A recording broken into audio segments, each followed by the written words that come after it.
साथी अध्यक्ष जी, इस मंच पर मौजूद साथी राहुल गांधी जी, बिहार प्रदेश कांग्रेस के अध्यक्ष अखिलेश जी, बिहार के कांग्रेस के विधायक दल के नेता शकील साहब, कांग्रेस के राष्ट्रीय नेता जयराम रमेश जी, छत्तीसगढ़ के पूर्व मुख्यमंत्री भूपेश बघेल साहब, मंच पर मौजूद हमारी पार्टी के विधायक दल के नेता कॉमरेड महबूब आलम, पार्टी के राज्य सचिव कॉमरेड कुणाल जी, मंच पर मौजूद अन्य तमाम महागठबंधन के नेतागण और इस रंगभूमि मैदान में उपस्थित संघर्षशील साथियों, भाइयों बहनों, नौजवानों, बुजुर्गों, आप सबको मैं सबसे पहले अपनी पार्टी की ओर से इनकलाबी सलाम पेश करता हूं। ये धरती पूर्णिया की हमारे महान साहित्यकार, हिंदी के फणीश्वरनाथ रेणु, बांग्ला के महान साहित्यकार सत्यनाथ भादुरी, कम्युनिस्ट आंदोलन के महान नेता नक्षत्र मालाकार अजित सरकार की धरती है। इस धरती को नमन करता हूं। और आज का दिन महात्मा गांधी के शहादत का दिन है। गांधी जी को तो हम लोग साल भर, हम लोग क्या पूरी दुनिया याद करती है, लेकिन आज के दिन खास तौर पर हम सबको ये याद रखना चाहिए कि आजादी के सिर्फ 6 महीने के अंदर आजादी मिलने के बाद हमारे आजादी के सबसे महान नेता महात्मा गांधी की हत्या किन ताकतों ने, किस विचारधारा ने क्यों किया था। और आज वही ताकतें हैं जो हिंदुस्तान पर राज कर रही है। और इसीलिए बहुत जरूरी है कि आज इस समय इस देश को बचाने के लिए हम लोग एकजुट होकर के लड़े। राहुल जी ने जो कन्याकुमारी से कश्मीर तक भारत जोड़ो यात्रा सबसे पहले की, आपने नफरत के खिलाफ मोहब्बत का संदेश दिया। और अभी हम देख रहे हैं कि 14 तारीख मणिपुर से जो यात्रा शुरू हुई, जहां सबसे ज्यादा इस समय पूरे मणिपुर को बर्बाद किया जा रहा है, हिंदुस्तान को बर्बाद किया जा रहा है, उस जगह से अपने न्याय के अधिकार की आवाज, हक की आवाज को बुलंद करते हुए आपने यात्रा निकाली। मैं इस यात्रा की संपूर्ण सफलता की कामना करता हूं। इस यात्रा के साथ अपनी एकजुटता प्रदर्शित करने के लिए मैं यहां मौजूद हूं। और हमारे साथी ये यात्रा जहां जहां से गुजरेगी, इस यात्रा के समर्थन में हमारे नेता, हमारे विधायक, हमारे तमाम कार्यकर्ता जरूर आपके साथ कंधे से कंधे मिलाकर के लड़ेंगे और इस यात्रा को सफल बनाने में मदद करेंगे। साथियों,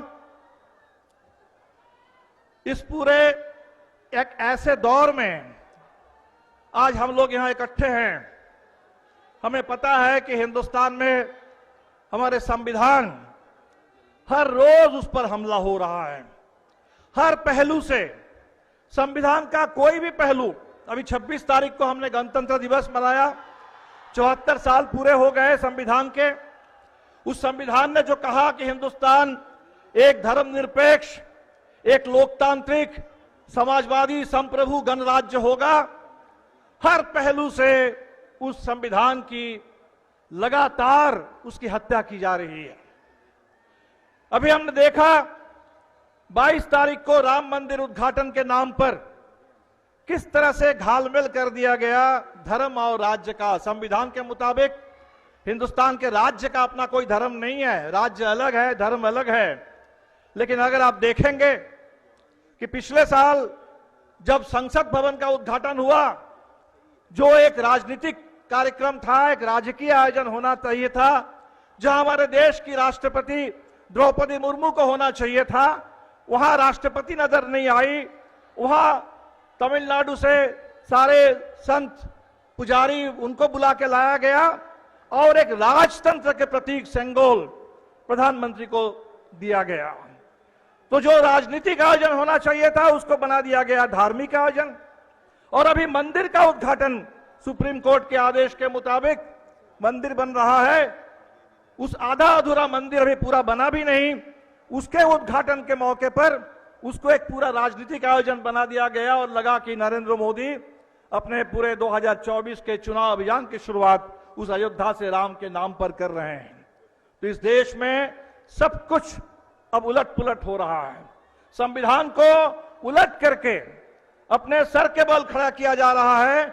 उस संविधान को फिर एक बार पैरों के बल पर खड़ा करते हुए उस संविधान के अंदर जो हमारे साथ ही जो आप न्याय की बात कर रहे हैं, सामाजिक, आर्थिक, राजनीतिक न्याय, आजादी, भाईचारा, बराबरी, जो संविधान ने हिंदुस्तान के नागरिकों के लिए वादा किया, उसको हासिल करने के लिए हमें एकजुट होकर लड़ना होगा। पूर्णिया के साथियों को जरूर याद है, पिछले साल 25 फरवरी को महागठबंधन की एक बड़ी सभा इसी मैदान पर हुई थी और उस समय नीतीश जी हमारे बीच में थे। 2022 के 9 अगस्त आ गए थे इधर और उन्होंने कहा कि हम इधर ही अब रहेंगे, अब कहां उधर जाएंगे। लेकिन अभी 17 महीने पूरे होते होते नीतीश जी वापस गए। क्यों गए ये तो समय बताएगा, नीतीश जी बताएंगे। लेकिन दो चीजें हमें बहुत साफ दिख रही है। एक कि भारतीय जनता पार्टी हिंदुस्तान की पूरी सत्ता पर कब्जा जमाना चाहती है। इस देश में कहीं भी कोई विपक्ष की सरकार, कोई गैर भाजपा सरकार ना चल सके, इस पर भारतीय जनता पार्टी आमादा है। महाराष्ट्र की सरकार को गिराने के बाद अब बिहार में यह तख्ता पलट कर दिया गया।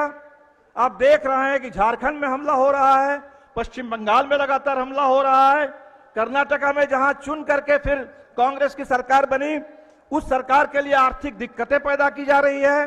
पंजाब में जहां आम आदमी पार्टी की सरकार है, वहां उसके लिए दिक्कत पैदा की जा रही है। पूरे देश में विपक्ष की सरकारों को कहीं चलने नहीं देना चाहती। तो चुनाव से पहले भारतीय जनता पार्टी को बिहार की सत्ता चाहिए थी। अब ये तो नीतीश जी बताएंगे कि भारतीय जनता पार्टी की मदद उन्होंने क्यों की। जो दूसरी बात मुझे लगती है कि बिहार में एक एजेंडा सामने आ रहा था। बिहार के अंदर जो जाति आधारित सर्वे हुआ, पहली बार पूरे देश में एक शुरुआत हुई और हमने पूरे देश के लिए मांग की कि जाति आधारित जनगणना हो। उस सर्वे ने हमें बताया कि बिहार के अंदर किसकी कितनी आबादी है। लेकिन उस सर्वे ने और एक चीज हमें बताने का काम किया कि बिहार आज भी हिंदुस्तान के सबसे गरीब प्रदेशों में है।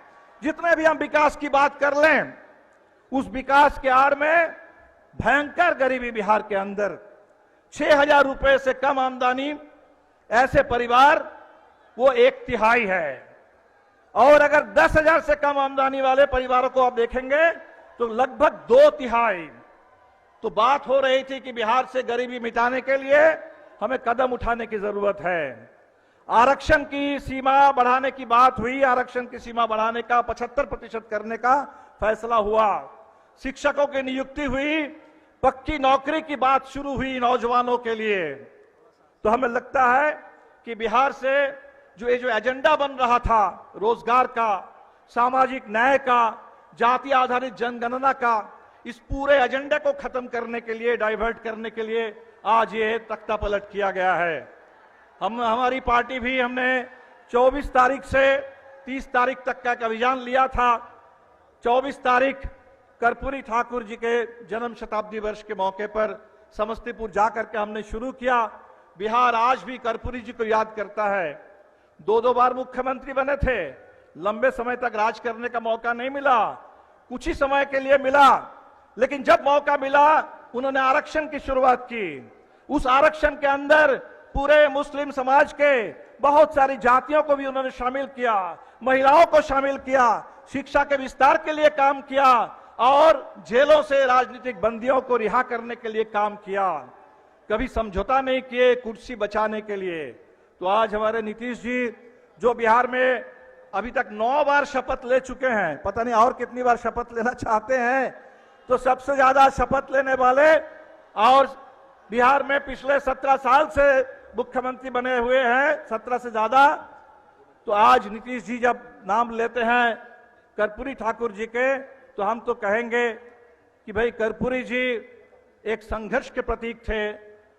कर्पूरी जी सत्ता के प्रतीक नहीं थे, कर्पूरी जी समझौते के प्रतीक नहीं थे और सामाजिक न्याय के लिए, गरीबों के हक के लिए लड़ते रहे हैं। और इसीलिए बिहार में कर्पूरी जी की विरासत को भी आगे बढ़ाना हो, पूरे बिहार के अंदर सामाजिक न्याय और भूमि सुधार की लड़ाई को अगर तेज करना हो, इस पूरे बिहार के अंदर संपूर्ण लोकतंत्र की हिफाजत और संविधान की रक्षा की लड़ाई को तेज करना हो, ये जिम्मेदारी आज हम लोगों के कंधों पर है। और पूरे बिहार और देश के वामपंथियों की ओर से हम बिल्कुल कहेंगे कि आज का ये जो दौर है, जैसे आजादी के आंदोलन का दौर था, अलग अलग विचारधारा के लोग एक साथ मिलकर के आजादी के लिए लड़ रहे थे, आज भी बिल्कुल उसी तरह उस आजादी के आंदोलन से, आजादी के साथ साथ हमें जो लोकतंत्र मिला, हमें जो संविधान मिला, उस लोकतंत्र और संविधान की हिफाजत करने के लिए, आज देश को बर्बाद करने के लिए, पूरे देश में